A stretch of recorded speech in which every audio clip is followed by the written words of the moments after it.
प्रयास शिक्षा मिशन में एक बार फिर से आप सभी का स्वागत है साथियों।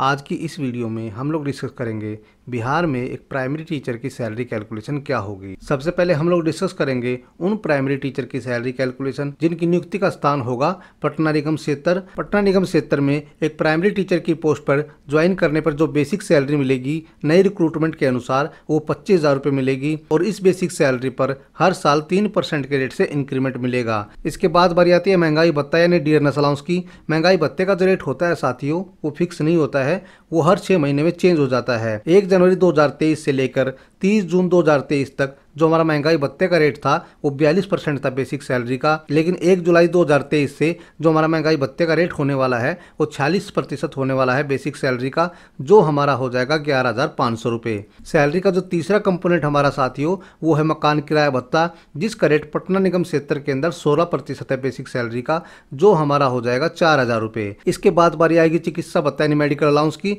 जिसका रेट है 1,000 रुपये। ये चिकित्सा भत्ता सैलरी में ओपीडी के मेडिकल के खर्चों के लिए दिया जाता है। कर्मचारी के जो ओपीडी के मेडिकल के खर्चे हैं उनका भुगतान बिहार सरकार नहीं करेगी, बल्कि ओपीडी के मेडिकल के खर्चों के बदले बिहार सरकार ने सैलरी में चिकित्सा भत्ता के रूप में 1,000 रुपये उसके लिए फिक्स कर दिए गए हैं, वही उसको सैलरी में चिकित्सा भत्ता के रूप में मिलता है। तो इस प्रकार पटना निगम क्षेत्र में जो कुल ग्रोस सैलरी बनेगी 1 जुलाई 2023 की कैलकुलेशन के अनुसार वो हमारी बनेगी 41,500 रुपये। बात करेंगे हम लोग डिडक्शन साइड की। जो सबसे पहले हमारी डिडक्शन होगी वो होगी एम्प्लॉय प्रोविडेंट फंड, जिसका रेट सरकार ने 1,800 रुपये फिक्स कर दिया है। ये 1,800 रुपये एम्प्लॉय प्रोविडेंट फंड का जो सरकार ने फिक्स किया साथियों, ये जो रूल है वो प्राइवेट क्षेत्र में लागू है। अभी तक ये सरकारी क्षेत्र में देखने को नहीं मिलता था, क्योंकि प्राइवेट सेक्टर में ये रूल है कि कर्मचारी की बेसिक सैलरी पर 12% की दर से पीएफ कटेगा। अगर किसी कर्मचारी की बेसिक सैलरी 15,000 रुपये से ज्यादा हो जाती है तो जो हम मैक्सिमम प्रोविडेंट फंड काटेंगे वो मैक्सिमम 15,000 रुपये की बेसिक पर ही काटेंगे। ये रूल अभी तक प्राइवेट सेक्टर में देखने को मिलता था,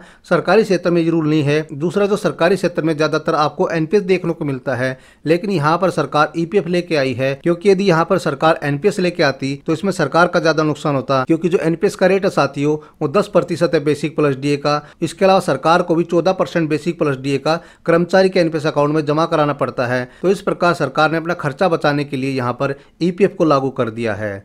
अगली जो डिडक्शन होगी हमारी वो होगी प्रोफेशनल टैक्स के लिए। बिहार स्टेट में अगर कोई भी कर्मचारी सालाना 3 लाख रुपए से ज्यादा कमाता है तो उसके ऊपर प्रोफेशनल टैक्स एप्लीकेबल हो जाता है। ज्यादातर बिहार स्टेट में देखने को मिलता है साथियों कि किसी भी 1 महीने की सैलरी से पूरा का पूरा प्रोफेशनल टैक्स रिकवर कर लिया जाता है, लेकिन हमने यहाँ पर 2,000 रुपए को मंथली के हिसाब से कैलकुलेट किया है। तो जो हमारा मंथली प्रोफेशनल टैक्स बनेगा वो 167 रुपीज बनेगा। इसके अलावा और हमारी कोई डिडक्शन नहीं होगी, और इस प्रकार जो हमारी कुल डिडक्शन बनेगी वो 1,967 रुपये बनेगी, और जो नेट अकाउंट में सैलरी ट्रांसफर होगी एम्प्लॉय के वो 39,533 रुपये होगी। सैलरी की दूसरी कैलकुलेशन सीट में हम लोग डिस्कस करेंगे उन प्राइमरी टीचर की सैलरी कैलकुलेशन जिनको पोस्टिंग मिलेगी इन 31 शहरी क्षेत्र में। ये जो 31 शहरी क्षेत्र है साथियों, इनमें जो एचआरए मिलता है वो 8% के रेट से मिलता है। ये जो भी हमने 31 शहरी क्षेत्र देखे साथियों, इन 31 शहरी क्षेत्र में जिस भी प्राइमरी टीचर को पोस्टिंग मिलेगी उसकी जो बेसिक सैलरी हमारी होगी वो पहले जैसे होगी, यानी 25,000 रुपये ही उसको बेसिक सैलरी मिलेगी।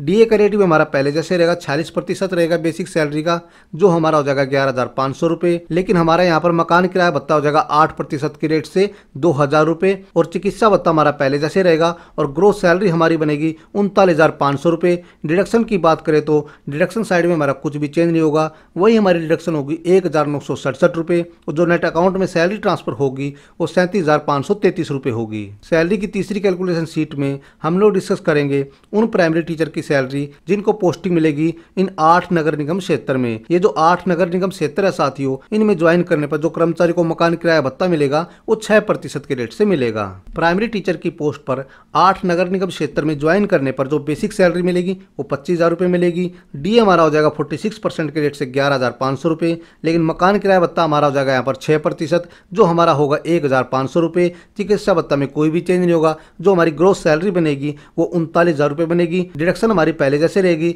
1,967 रुपये, और जो अकाउंट में सैलरी ट्रांसफर होगी वो 37,033 रुपये होगी। सैलरी की फोर्थ कैलकुलेशन सीट में हम लोग डिस्कस करेंगे उन प्राइमरी टीचर की सैलरी कैलकुलेशन जिनको पोस्टिंग मिलेगी ग्रामीण क्षेत्र में। ग्रामीण क्षेत्र में ज्वाइन करने वाले प्राइमरी टीचर की बेसिक सैलरी हमारी पहले जैसे रहेगी 25,000 रुपये। डीए भी हमारा उसी रेट से मिलेगा 46% के रेट से बेसिक सैलरी का, जो हमारा जाएगा 11,500 रुपये। लेकिन एचआरए हमारा यहाँ पर हो जाएगा 4% बेसिक सैलरी का, जो हमारा हो जाएगा 1,000 रुपये। चिकित्सा भत्ता भी 1,000 रुपये रहेगा और जो हमारी ग्रोस सैलरी बनेगी वो 38,500 रुपये बनेगी। और जो डिडक्शन हमारी होगी 1,967 रुपये होगी और जो नेट अकाउंट में सैलरी ट्रांसफर होगी वो 36,533 रुपये होगी। ये था साथियों हमारा बिहार स्टेट के प्राइमरी टीचर की सैलरी की जानकारी देने का एक छोटा सा प्रयास। आशा करता हूं आपको वीडियो बहुत पसंद आई होगी। जय हिंद, जय भारत।